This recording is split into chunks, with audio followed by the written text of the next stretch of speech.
Well, good morning or good afternoon, depending on where you are, perhaps even good evening.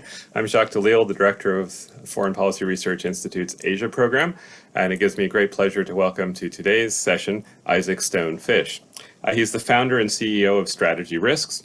He's also a Washington Post Global Opinions contributing columnist and contributor to CBSN, an adjunct to NYU's Center for Global Affairs, a visiting fellow at the Atlantic Council, and if I did the full bio, we would have burned through most of our hour.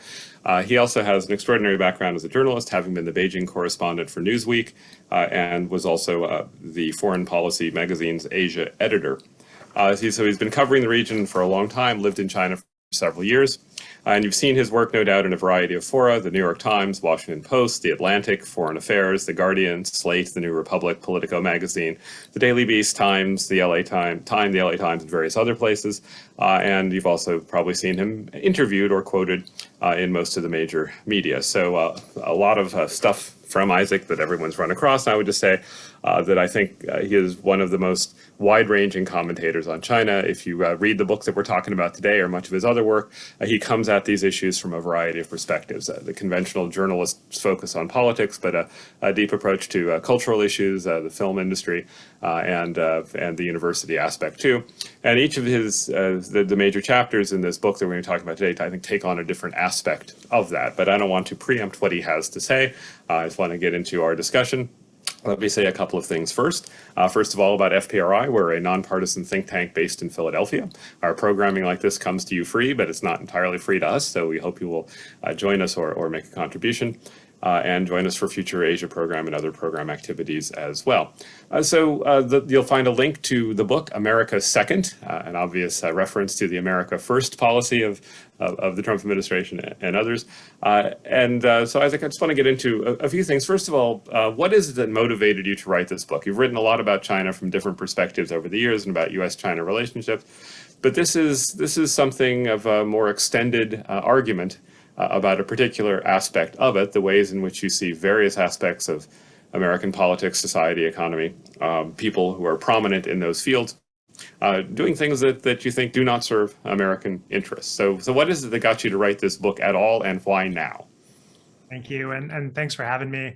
I've always been very sensitive to language. And when I got back to the States from China about a decade ago, I noticed various people in various sectors of American society talking about China, not the way that Chinese people do, but the way that Communist Party officials do, repeating phrases like China has 5,000 years of history, China has lifted hundreds of millions of people out of poverty, China is only peaceful.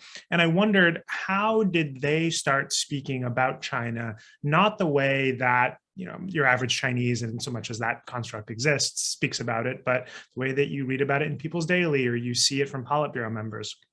And so I wanted to start tracing how that came from China over here. And the reason why now, I thought this was going to be a much easier process. People, when I started writing the book, said, books are very difficult to write. I said, no, I got this. Don't worry.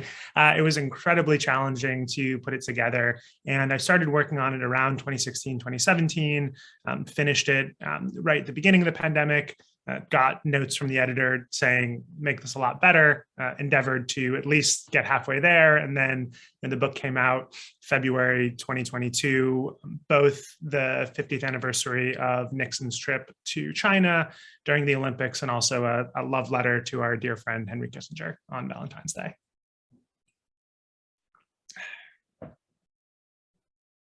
Kissinger does figure very prominently in the book, particularly in the first part of the book. And I do sort of want to walk through the various aspects of American society, politics, economics that you focus on. But a big part of this is about people whom, bold-faced names, people who we would recognize as major figures in shaping U.S. policy, Kissinger being the most prominent. But pretty much everyone who you would put on a list of, who was a major figure in the last several administrations, all of the administrations during what we think of as a period of constructive engagement, really from the 1970s up through at least until recently. And they're virtually all in there in one form or another, and you see them all as doing a common thing. So tell us a bit about what you think this sort of elite or political elite dimension of the problem is. For the foreign policy elite, former secretaries of state, former national security advisors, in Kissinger's case, he's a former both, it's going into consulting, running businesses, and pretending that you're just speaking in a disinterested fashion, something that would not be allowed in Wall Street or in the legal worlds for other areas. There's strict conflict of interest rules, but somehow we never got those developed in the foreign policy space. So since Kissinger started Kissinger Associates in 1982, he's been a businessman first and a foreign policy guru second. On the one hand, there's nothing wrong with going into business. That's what I do now. I run a consulting business. Part of what I say and what I think is influenced by the clients that I have and the work that I do. The issue is Kissinger has for so long pretended that those things don't influence him and pretended that he alone among humans can compartmentalize. That's not the way people act. People do get influenced by the money they're making, by the projects they're doing. Kissinger has made hundreds of millions of dollars off of his businesses over the last several decades, and that has changed the way that he's spoken about China. It's not only Kissinger, as you said, Al Haig, an old Secretary of State, Scowcroft, Albright, Bush Sr., not Bush Jr., and then various members of their family, Prescott Bush, Neil Bush, have all played this game and played it quite well. So one of the things that comes out later in the book when you talk about people kind of in my space, which is also partly your space, the sort of think tank, journalist, academic world, is the question of self-censorship. That is, people who kind of know what they're doing, right? They're reflective, self-conscious about, at least in some cases, not entirely, but in some cases, thinking about, gee, I think this, but do I dare say it? Gee, this is how I would tell it if I weren't concerned about the consequences for my career or my opportunities. And obviously, you're not inside the head of people like Hank Paulson, Henry Kissinger, but Brent Scowcroft, and so on. But what's your sense of some of those folks? Are they engaged in that same kind of thing, or do they genuinely believe what you see as a pro-China line? I would say that they certainly don't. Again, it's very difficult to know. It's very difficult to ascribe motive. I think, of all the people that I go after in the book, former President Jimmy Carter might be the only one who actually believes what he's doing. And hard to say if that makes it any better or if it makes it worse. I think in terms of the question of self-censorship, I think people have been using the word wrong. I think they think, they'll say, oh, I don't self-censor. I just don't say certain things as to not offend my hosts or get people in trouble, without realizing that that's the definition of self-censorship. I think it's similar to propaganda. So a Trump tweet, propaganda. Gettysburg Address, propaganda. People use propaganda as political speech they disagree with, as opposed to the meaning of the word, which is political speech tending to influence. And that's what political speech tries to do. So I think the issue is not to say, let's end self-censorship, let's end censorship, but the issue is to understand internally, these are the things that I self-censor on, these are the things that I believe should be censored, and here's how we should talk about it so that we can decide where to draw the line. I should also say at this point that this is, of course, in our webinar format. So for those of you listening, please do put your questions into the Q&A function, and we'll weave those in as we go along and reserve some time at the end as well. So the story that you portray of the Kissingers of the world, I'll just use him as shorthand because he's the most extensively discussed in the book and is obviously one of the most prominent actors here. You portray them as doing a couple of things. One is persuading politicians to approach China in a certain way, and you talk about how Kissinger is sort of almost a zombie character, right? He comes back administration after administration offering the same type of advice. So some of this is influencing U.S. policy in a way that either they think is appropriate U.S. policy toward China, or perhaps pursuing a Chinese agenda in some cases. But the other piece of it is essentially providing a degree of access. Right, that is what they can do. You have quite detailed descriptions of some accounts of these, including some later revealed conversations, transcripts, and all that sort of stuff. Some of the interviews you've had, but this is a game essentially or a process, a practice of saying I can get something accomplished for some business client. Often get it accomplished with the U.S. government. Sometimes the Chinese government. One focus for now on the U.S. government. Do you see that approach continuing to work now that we are kind of past the days of constructive engagement? I mean, it's harder to imagine some of the stories you tell from the 80s, 90s, 2000s, even 2010s, working as somebody walks into the office of a member of the U.S. Congress who is now virulently, some would say even excessively anti-China in either his or her own sentiments, or at least in the public statements that he or she feels can be made under current political circumstances in the U.S. So has this game played itself out, or is at risk of doing so? There's this old saying for consultants and lobbyists: when it rains, dance. And the goal, it's very difficult to know why a certain senator voted one way or the other. And there's still a very active tradition and present of lobbying. And lobbying has a specific legal definition. I think it's, if you spend at least 20% of your time lobbying, you're a lobbyist. But, if you lobby 18% of your time, you're somehow not lobbying. Anyway, people lobbying Congress, lobbying aides to water down certain bills. So right now, we're less than 3 months away from the implementation of the Uyghur Forced Labor Prevention Act, which prevents goods being imported into the United States from Xinjiang. We don't know yet what those loopholes are going to be. I am certainly worried that, for example, Coca-Cola, which has a very close partnership with a company called COFCO, which is a state-owned grain company, which is very involved in Xinjiang, will figure out some way to have its partnership with COFCO not violate the US law. And it's hard to know, if Coca-Cola is working with Albright Stonebridge or West Exec or Kissinger Associates or the Skokov Group or the Cohen Group or any of these companies. If that bill gets passed in a way that's favorable to Coca-Cola, these groups will likely take credit if they are working with Coca-Cola on that. So the question of applications of bans and rules to particular clients is obviously a long-standing focus of this kind of work, not just China but anything else. We've seen it with the entities list on export controls that went in under the Trump administration, what's not permitted for imports and all that sort of thing. So that kind of work is clearly going to go on.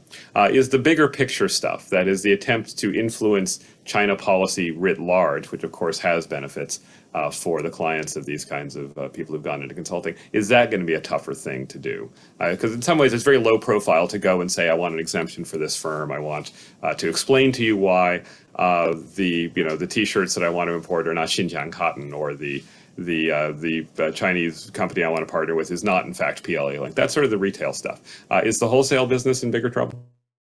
I don't think so. I think the businesses that are trying to do more business in China are, I think that trend is changing, but I don't think the advisory business is being weakened by this. They're very counter-cyclical businesses, like journalism, like the business that I'm in. It's, as things get more complicated, as geopolitical risks go up, you need more advice, you need more door opening, you need more meetings with people in the foreign ministry in Turkey and Kenya and countries around the world. So I do feel like what's happening with Russia and increased geopolitical tensions with China means that there's more spaces for these businesses.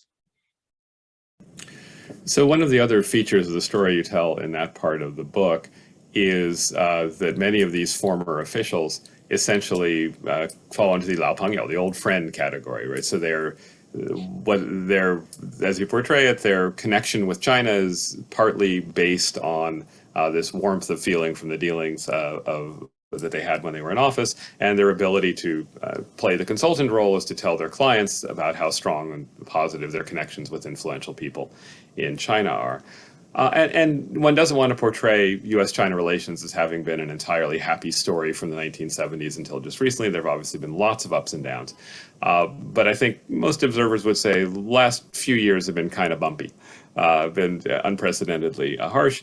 And so do you see people like Anthony Blinken or Jake Sullivan, who have the Alaska confrontation with Wang Yi and Yang Jiechi, this sort of highly it comes from both sides, right? We're getting a real sort of shrill tone, a sort of mutually condemnatory tone. Do those officials then, when they leave office, become old friends who can then go talk to their former counterparts or their former counterparts' successors, and indeed these days it may be their former counterparts who aren't going to leave office on the schedule we've seen with prior generations of Chinese senior leaders, certainly not Xi, but even some of the people below him perhaps. So how does that work out? Do you see any change flowing from this new really harsh tone in the official engagement, official interchanges? I think we can look at former Trump officials as a template. Pompeo was sanctioned after leaving office. Wilbur Ross was sanctioned as well, which was, much harsher for him. Pompeo will likely run for president again. He's not a retired official yet. He has that, is in a different category because he still wants to be active. I think so. Tony Blinken was running with Michelle Flournoy, a firm called West Exec, before he joined the Biden administration.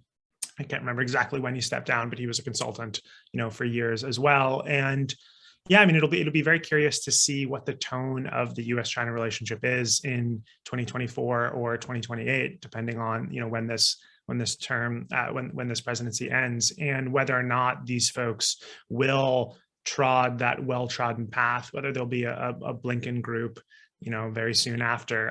William Cohen, who was defense secretary under Clinton, bragged about the speed of leaving office and setting up his firm. I think he said, within 48 hours of leaving the Pentagon, we established ourselves. Again, not breaking any law, but a little bit crude. So yeah, I'm very curious about it. And I think, the trend that we're seeing of not how to do business in China, but how to not do business in China could also be a bandwagon that these elites jump on after they leave.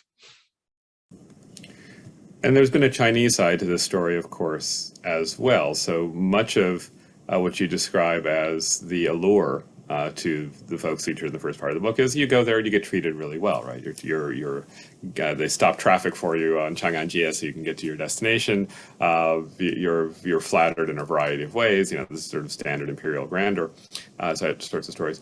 And it is essentially propaganda in your broad sense. It is presenting the warm, cuddly panda picture to some degree.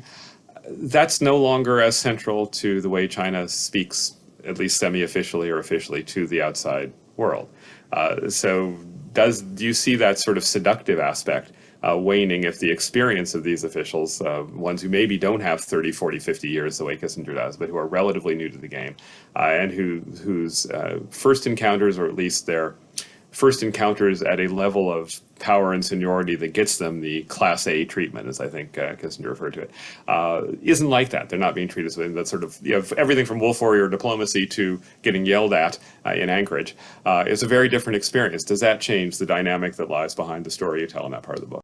It is. And I think we also do have to remember that the main reason why US ex-officials haven't been going to China over the last several years is COVID and the pandemic. And the main reason they haven't gone over the last 6 months is Beijing's paranoid overreaction to the pandemic. When you force someone to quarantine for 28 days, you're basically saying, don't come here, we don't want you.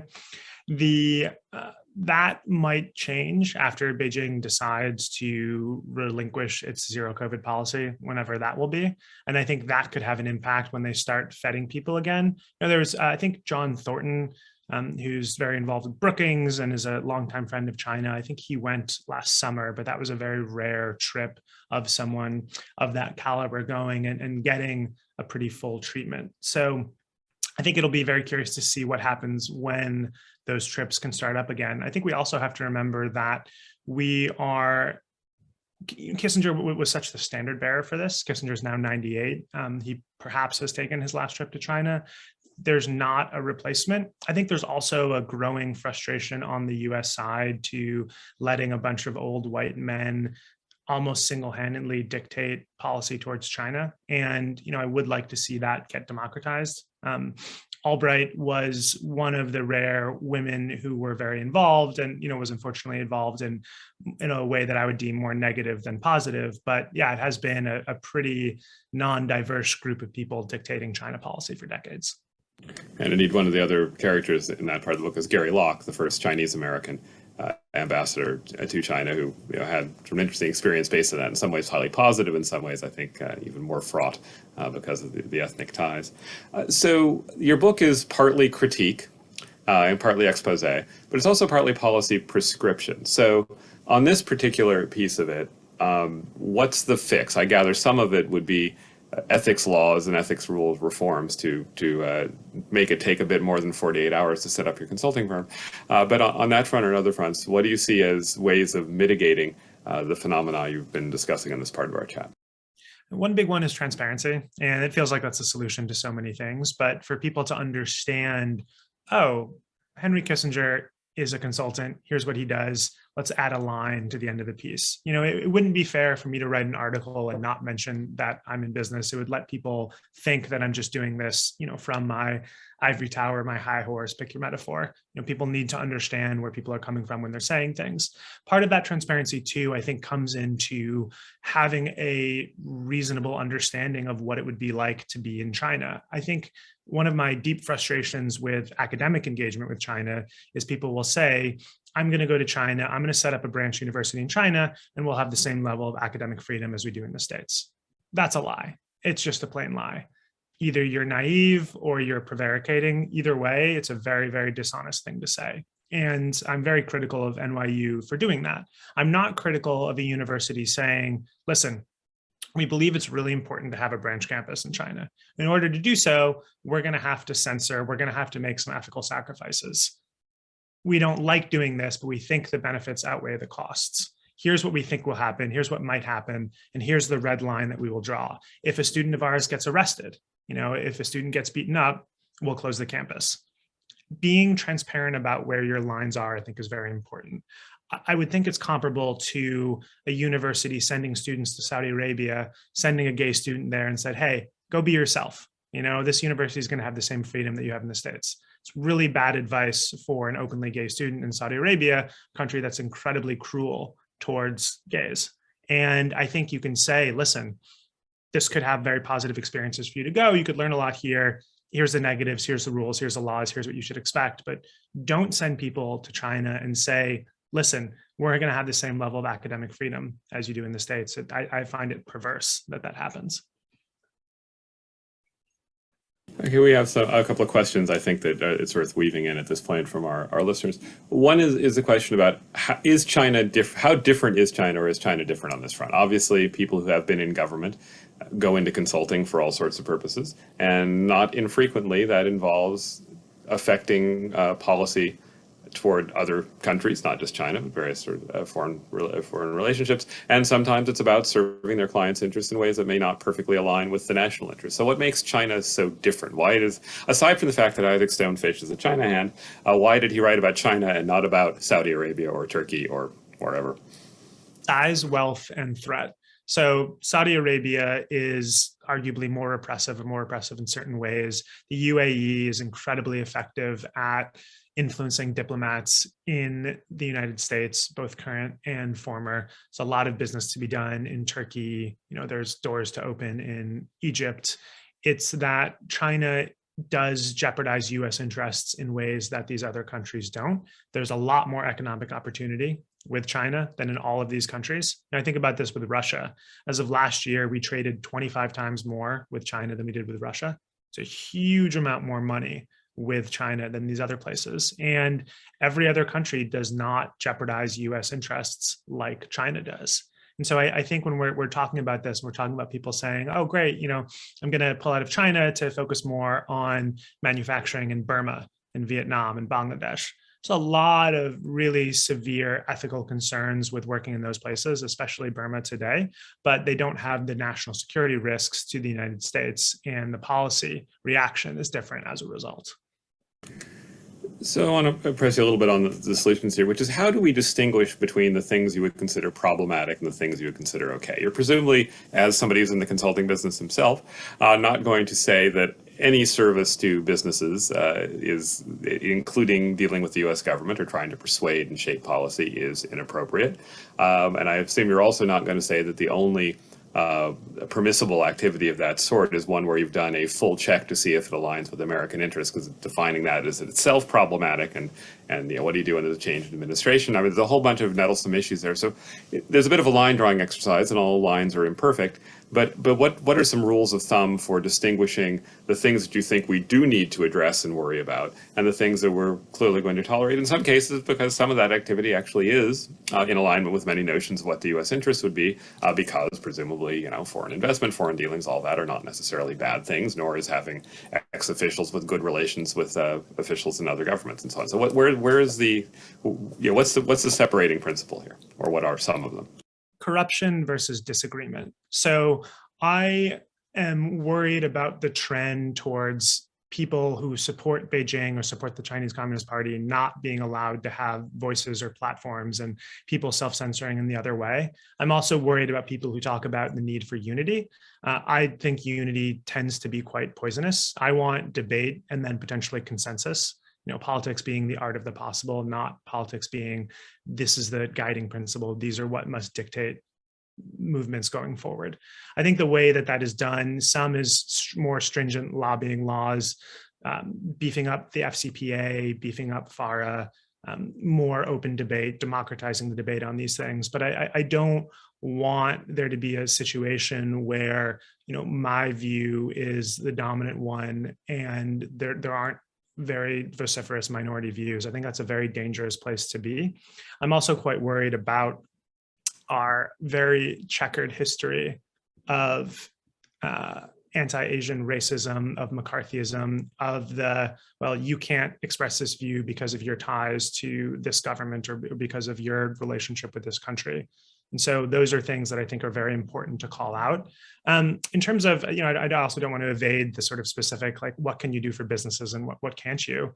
I think it's a really important question. I think there's a line I quote in the book from the former chairman of American Express who says, show me a situation with no conflicts of interest, and I'll show you a situation with such a level of mediocrity that nothing ever gets done. And so I do think it's valuable in sort of the PTA school board level to have a lot of fights on where the line should be, how should we think about this, what the disclosures should be. Okay, a member of our audience makes the point, I think, which you touched upon at the beginning, that there is a Trump reference in the title of your book, right? America Second rather than America First. And your prescriptions, as our questioner notes, talk about how to push back without being Trumpian. So you're fairly critical of at least the Trump style in these things. So our questioner asks, is there something positive to be said about the way Trump or the Trump administration engaged with China? And given what we see now as a bipartisan consensus, in a very loose way, I wouldn't push it too far, but the question is, bipartisan view of China, which has turned somewhat more negative, right? We could talk about how for 40 years it was it was one of the more bipartisan issues. I think quote someone in the book, maybe Kissinger, saying that this is a rare area of bipartisanship in U.S. foreign policy, or at least one of the most extreme ones. Now we've got bipartisanship, which I don't think has settled on a new China policy, but it has settled on the idea that the old China policy didn't work, was perhaps too naive, or at least is no longer suited for the current situation. So twofold question. One is, did Trump get anything right? And secondly, does the now emerging political consensus to in some way be tougher on and more skeptical toward China provide some reason for hope for the political will to deal with some of the questions you're talking about? So the Trump administration definitely got things right on China, and there was a lot of really good policy debate and promulgations, especially at the acting level, especially below cabinet ministers. So, I don't want to downplay what they did, and I'm glad that a lot of these issues are being raised. I think that's incredibly important.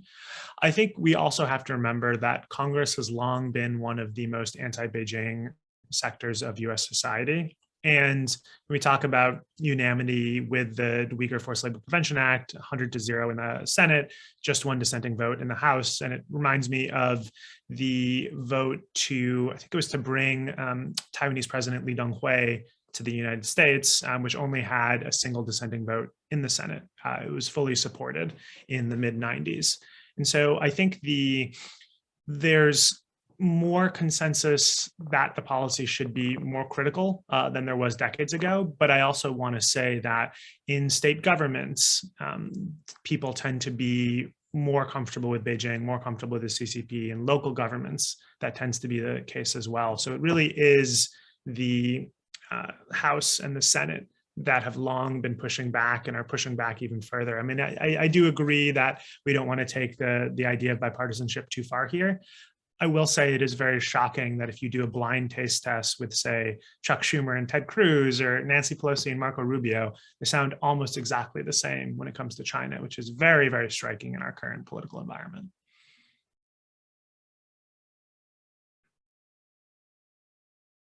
Unmute. You think I'd be used to this by now. I don't want to get too far into our limited time here without getting into some of the other issues on the table here, and that you undertake to examine in your book. So I'll take them a little bit out of order because I think the Hollywood stuff will be fun at the end to keep everybody engaged. But I think sort of in some ways the more pressing policy concerns are what are in the sort of third theme or third aspect that you look at, which is this question of primarily universities and think tanks, although to some degree others. So what are the problems there, and how do they differ from what we've been talking about among the sort of political and business elites that were the focus of our discussion so far? Political and business elites, we're used to them censoring, prevaricating. That's what businesses do, and that's what politicians do. It's not a big stunner to have a politician be found to have lied or a corporation be found to have lied, but think tanks and especially universities have a much higher standard of truth. And so even though they act far more forthrightly when it comes to China, we want them to do even better. And the issue with think tanks is the funding model. So a lot of think tankers spend a lot of time fundraising, and that influences your output. You get money from the Taiwanese government, you get money from a US government, you get money from Huawei, as Brookings did for a while. And that changes the way that you write, and it changes the conclusions that you have. I do this too. I do think tank reports, and certainly where the money comes from is incredibly important. And again, I think the solution is not to say, oh, we are entirely academically independent.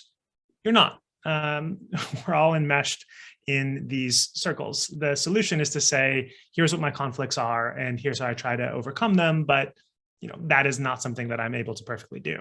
I think with universities, I do worry about the way that Beijing uses Chinese students as a lever to push certain universities to say or not say certain things. And I also wonder about how universities can safely encourage debate with Chinese students without endangering the Chinese students. And again, the point of self-censorship is not self-censorship is always bad. The point is, when am I doing this in a way that's correct while still admitting that you're self-censoring? So if you have a class with 5 Chinese students and you're worried that one of them is going to rat out the other 4, and you want to have a debate about Xinjiang, what do?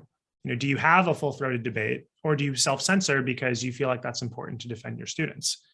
I think in that case, it can be very ethically justified to self-censor, but I don't think it's ethically justified to say, well, no, of course, I never self-censor. I always say exactly what I believe, because that's just not true.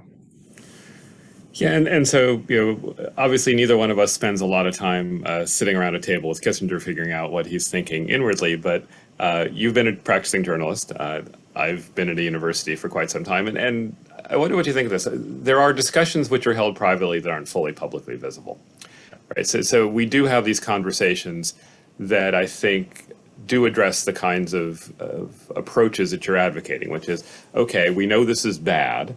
It's inappropriate in terms of honest journalism, in terms of serious academic inquiry, but what are the consequences if we do the right thing here?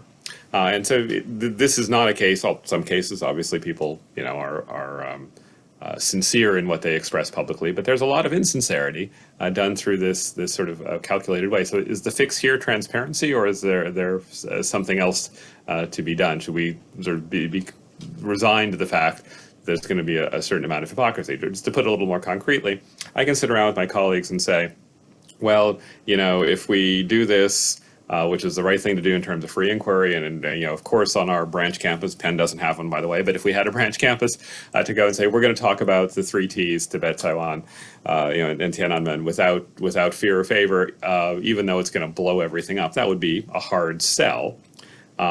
And if we say, well, we operate under practical restraints, that's one thing. But so what do you do? I mean, given that people live in the world of institutions that have interests that may not fully align with these sorts of things, is it just a transparency problem, or do you have other prescriptions for dealing with that? A couple thoughts. I do feel more intellectual honesty is quite important, especially among professors and tenured professors who have that ability to do so. So I think censoring has become such a bad word that people are unwilling to admit that they do it. So an academic who has tenure can say, listen, here's how I censor, here's how I self-censor. And here's why I do it. And I don't feel great about it, but I think the sacrifices are worth it. I feel like it really disadvantages young people in the field because it doesn't give them the practical tools, and it creates this cone of silence, this cone of shame, which I feel like transparency is a very good solution for. I mean, so, when I was a journalist, and I might have mentioned this on our off the record one, but I'm happy to tell the anecdote on the record. So there was plenty of times where I censored myself as a journalist, and people would always ask me, they'd say, "Oh, you work for Newsweek in China. Does that mean you're censored all the time?" And I would always say no. And I guess in some ways it was true because I was the one who was doing the censoring. There was one time that I got a tip, and I don't know if this is true, but I got a tip that the All China Women's Federation, which is in this massive building very near Tiananmen Square, had a brothel at the bottom floor for high-ranking cadres. And I always thought that would be a fantastic story because of the horrific irony of doing that in the All China Women's Federation. But I never looked up that story. I never pursued it. And I remember not pursuing it because I was afraid that it was too politically sensitive and that maybe I would have visa problems for doing so. I mentioned in the book a time when I was back in Shanghai in 2019 and saw Bloomberg Business Week and was wondering, I wonder how much they censor to be in the Chinese market. But I'd been doing Bloomberg hits and I was worried about offending Bloomberg and jeopardizing those hits. So I didn't buy the magazine. I didn't look into it. I mean, again, I can say, oh, well, that's not censorship. That's just being practical. But then I'm lying to you and I'm lying to myself. So some of the constraints we face in this space, not to make us sound like saints or anything, but they're not about even self-interested undertakings. So as a journalist, you have to worry about the consequences for your sources, and as an academic or teacher, you have to worry about the consequences for your students.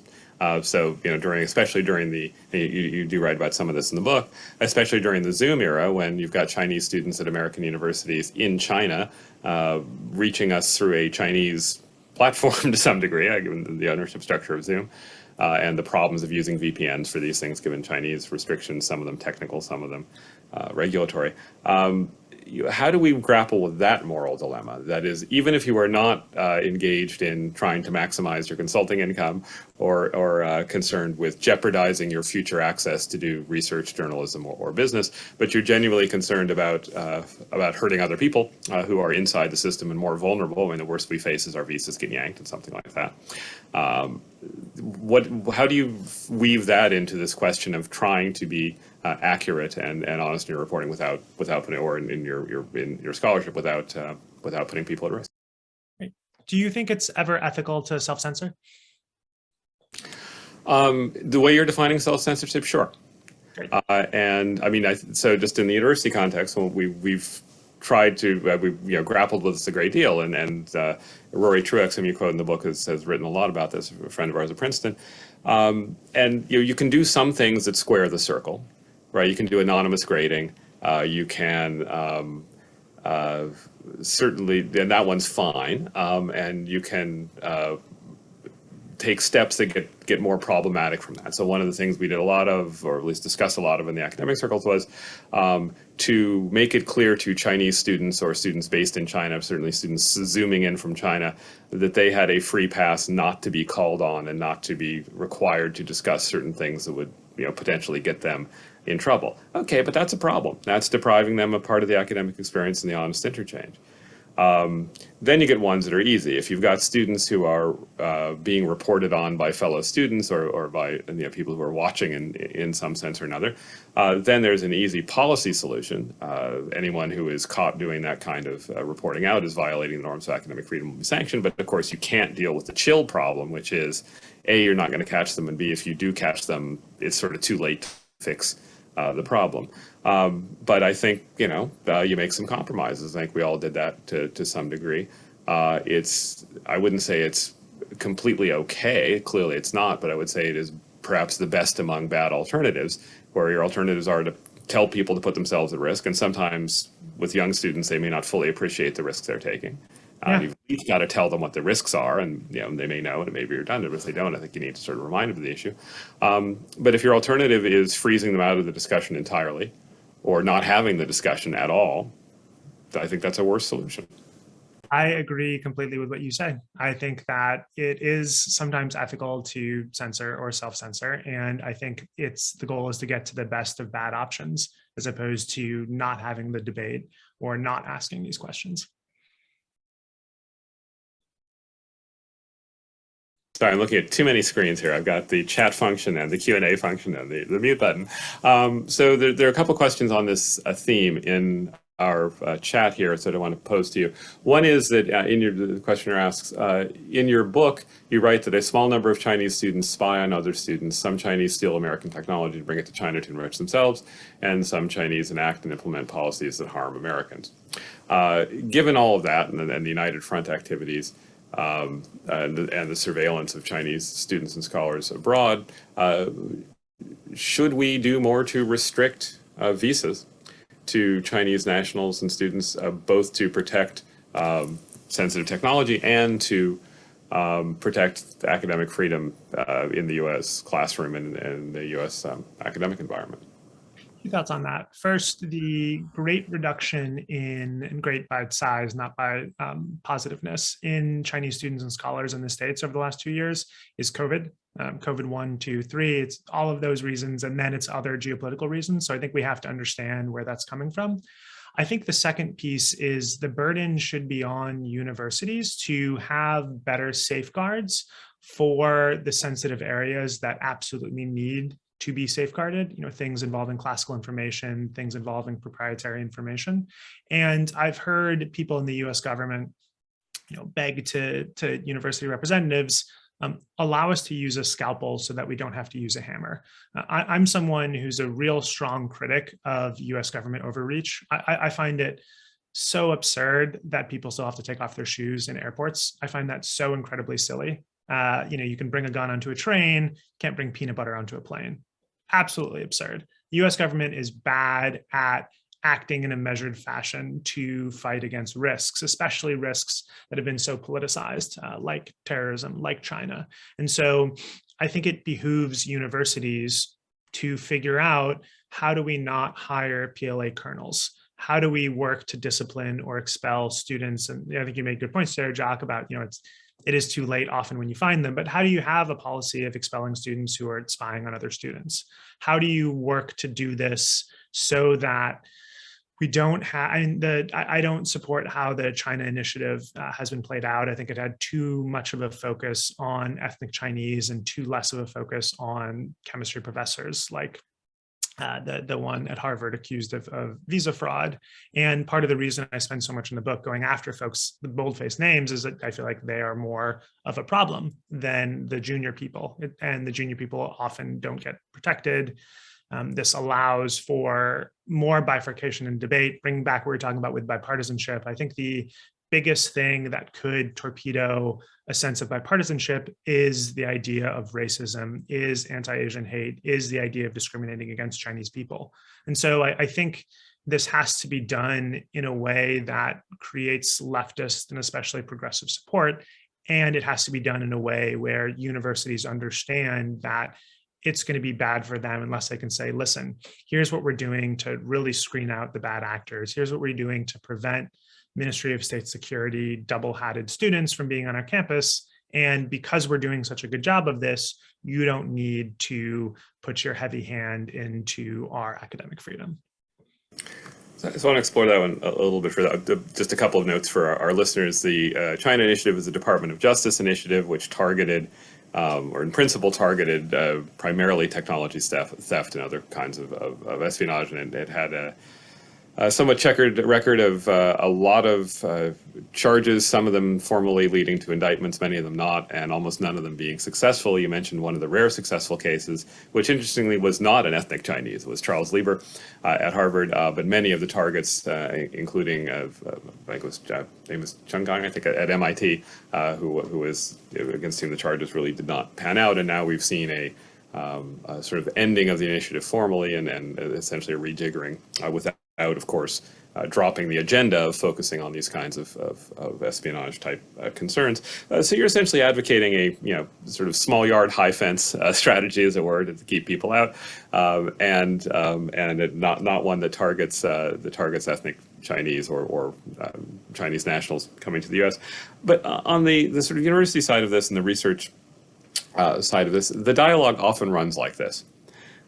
The university side of it, and presumably this happens with journalists to some degree too, say we are all about freedom of inquiry. No one, our point is openness. Our point is open exchange of information. And you, the government, are declaring everything a national security risk and every Chinese a spy. And that's just antithetical to our norms of inclusion and our norms of academic openness. And the response is you're either naive or greedy. You're naive because you don't understand the nature of how serious the threat is, and you're blinded by the money you make from Chinese tuition dollars flowing in, by the need to staff labs and graduate programs in the sciences and STEM fields where there are not that many Americans going into it, or at least that's the claim. And you're just, seduced by that and are covering it with high-minded rhetoric. It's kind of a dialogue of the deaf. How do we get around that? Do you have any suggestions on that? I think universities should say, yes, we understand that there are national security threats and there are laws that could potentially be violated by being entirely open towards this country. Here's the way that we are going to screen our partnerships. Here's the way that we're going to screen our students. We are, for example, university could say, we already have a policy where if someone lies on their visa application, or if they lie on their college application or their application for tenure, that is a fireable offense. And we are going to do due diligence to make sure that, this Chinese person that we might hire for this sensitive or non-sensitive position, like we do with other positions, doesn't have a 5-year gap in his resume, and we can see that he was an NPC member or that he served in the PLA. And again, maybe universities want to say, well, I think it's valuable to have someone who served in the PLA at an American university. Well, it's not valuable to have someone who lied about that.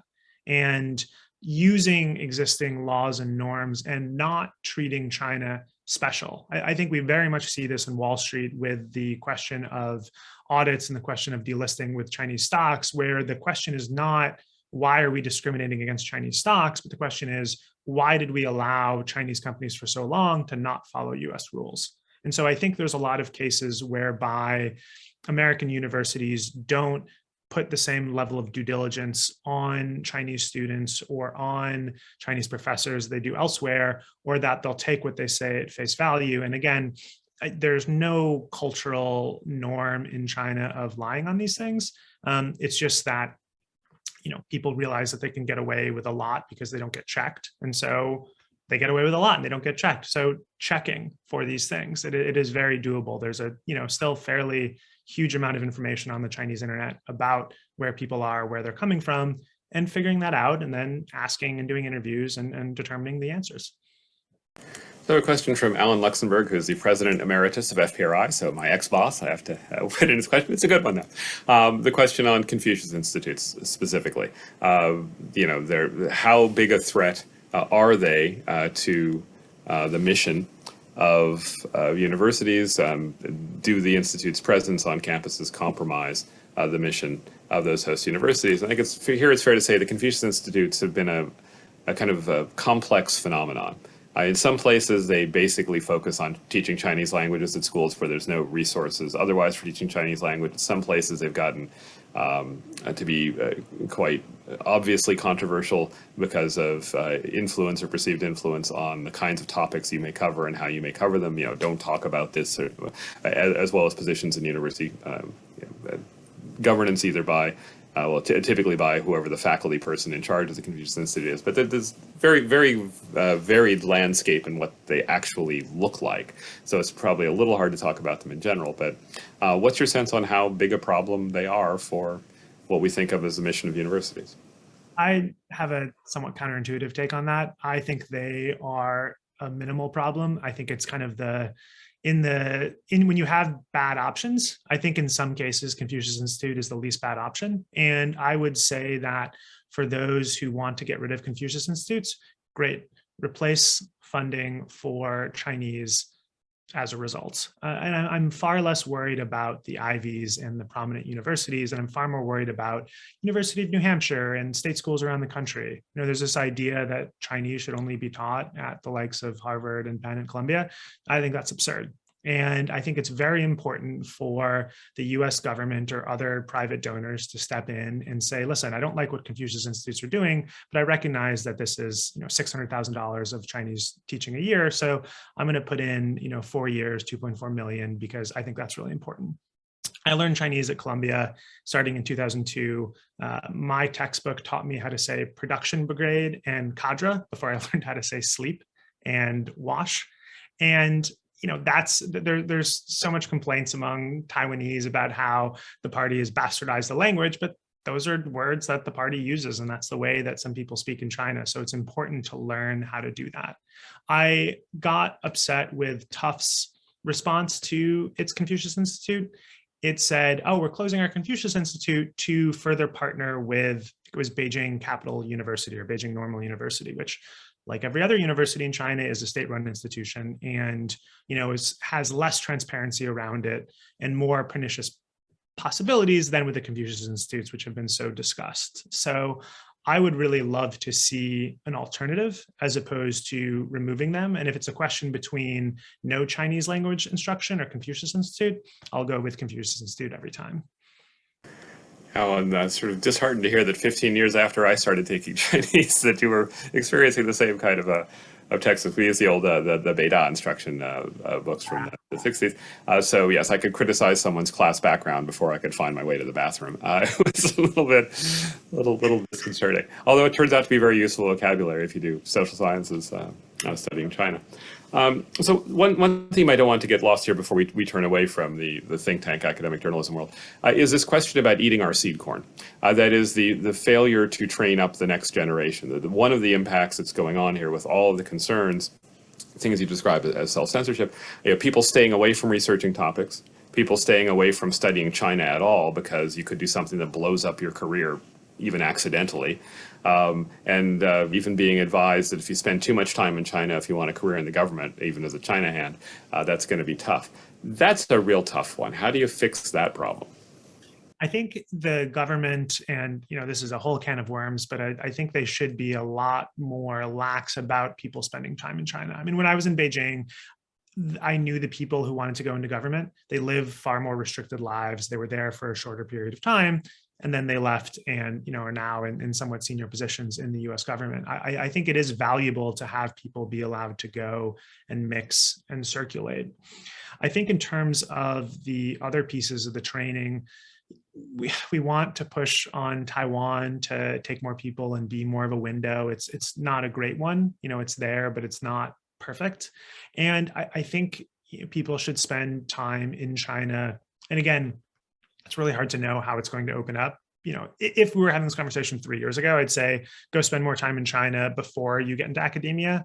Get your sea legs, get your sense of the place, and then write without fear or favor, research without fear or favor, or say, listen, I'm doing this very sensitive topic. I think it's very important to work on the PLA, but because I'm doing this, I have to be restrained and censored with what I do. I'm not presenting the full information. There's certain areas that I can't ask about. So understand that my research and comments are going to be incomplete, but that they're still valuable because it's such a sensitive area.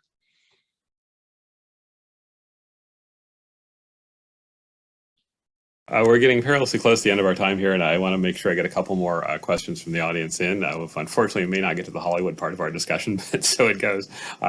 People can buy the book and read that part. It's a ripping good read, and a lot of names that are known even to people who don't care much about politics and academia.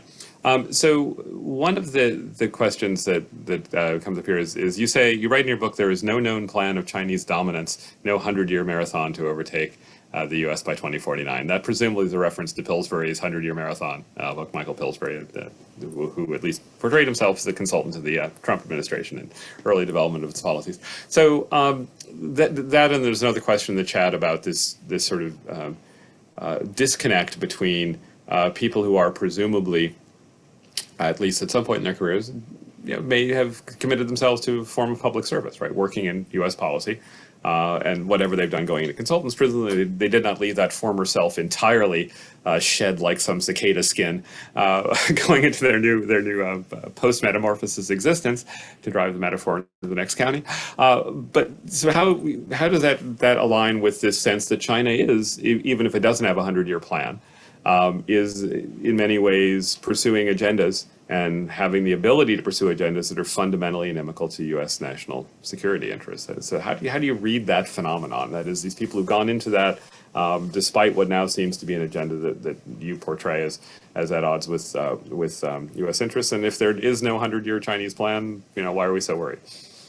So Beijing would be far less effective if they plan so far ahead. 5-year plans get made and then they get changed immediately as they contact reality. Wu Bangguo, the former number 2 under the Hu Jintao Politburo Standing Committee, said China is going to be a democracy in 2047. I don't think anyone believes that. They don't believe China is planning towards becoming a democracy in 2047. Xi Jinping, long talks about climate goals in 2060, long past he'll have any impact or influence over it. So I think it's a strategy to convince people that Beijing has far more control and the party has far more control than it actually does, or that they can somehow mysteriously and magically predict or create the future. Sort of like every time Thomas Friedman would praise a Chinese building for going up in 3 months, you'd forget about the buildings that get built in 10 days and then fall down quite soon after that. I lived in an apartment in Beijing that looked like it was, 300 years old and was built probably 4 or 5 years ago. So, there's all these counterexamples to the idea of that. I think we do have to remember, and, one criticism of the book is that it is too harsh on what has been such a rapid policy shift. I mean, until 2016 or even arguably 2018, it was US policy to strengthen China. And what people were doing was following the norms, both written and unwritten, that a strong and stable China is beneficial for the United States. And so we are now in a different policy reality, and some people have been slow to pivot because they want to, because they disagree, because pivoting is hard. So I do want to understand that we are in this period where things are changing so rapidly, and some people haven't gotten the memo. Yeah, and on your reference to the buildings, we used to joke in my student days that a new Chinese building aged 20 years in its first 6 months, and then sort of plateaued a little bit after that. Days that I feel like that. One of the other questions that we've got, which I think is as a service to our listeners, I should try to squeeze in here, which is obviously people should read your book, but one of our questioners asked, what else should they read if they want to get a better sense of China and the concerns that you address in the book? Richard McGregor's The Party, I thought was fantastic. It's, I think, about 10 years old. Jim Mann's The China Fantasy, John Pomfret's book about U.S.-China history, and the other Gordon Chang's book about U.S.-China relationship, I think Fateful Ties it's called. There's a lot of fantastic things written in Chinese for those who read Chinese, both in the foreign policy and from a literature perspective. Unfortunately, those tend to be a little bit older. And I think reading journalism about China by major news outlets is also very effective. Okay, so as we come up against the end here, I've got to ask you the question that is presumably some value added beyond buying the book and reading it, which is, okay, this book was a pretty quick turnaround. You said you wrote it before COVID, but you clearly updated it in light of what happened there. But anything that doesn't just go up on the web has at least a few months lag, and if you're lucky, only a few months lag. And this is kind of a fast-moving target. So if you were writing it today, would you be more pessimistic? And whatever your view on that general characterization, what would be the most significant changes or additions you would make? Got my last edits in October, I think it was, and then I sat down and prayed that nothing would happen in the world from October to February, and unfortunately, my prayers were not answered. I think part of it is the continuity of the Biden administration. Part of it is the WTA as a good counterbalance to the NBA. So adding more on what people can do in the other direction. Part of it is China, Russia, and seeing China as a threat vis-a-vis what it has done to Russia, and also talked about the potential for decoupling because people are getting used to decoupling from Russia. Part of it is the long shadow of COVID. I was one of those people who knew that COVID would be a couple-week phenomena. I was very wrong on that. And I think I keep expecting it to be over. And I think the way that has cut China off from the world is very significant.